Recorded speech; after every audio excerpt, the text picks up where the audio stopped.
Pero ito yung ibon. Sabi, ito yung ibon. Ayan, marunong na siya sa mga. Hawakan nyo lang dito, tapos, ano, ngumanga na siya. Tapos, ang pagpig sa kanya, gradual lang. Ayan. Siguro mga 15 pindot ito, 10 cc, 10 ml.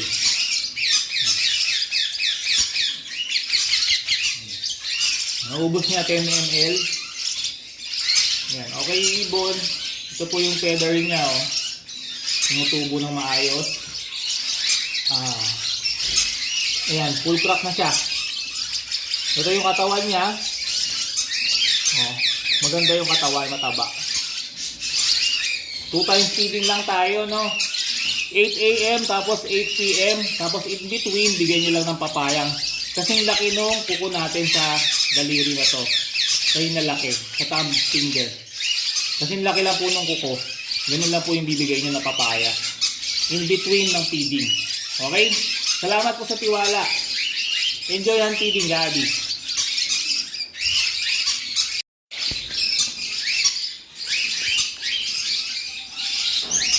Ito po yung ibon sa box. Nilagyan na natin.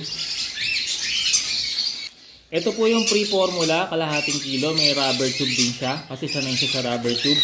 Ito po yung order nyo na 1 kilo na additional na formula. Tapos, 3 sachet ng pre-vitamin pro vitamin. Yan. Libre po yan.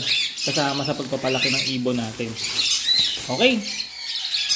Salamat po.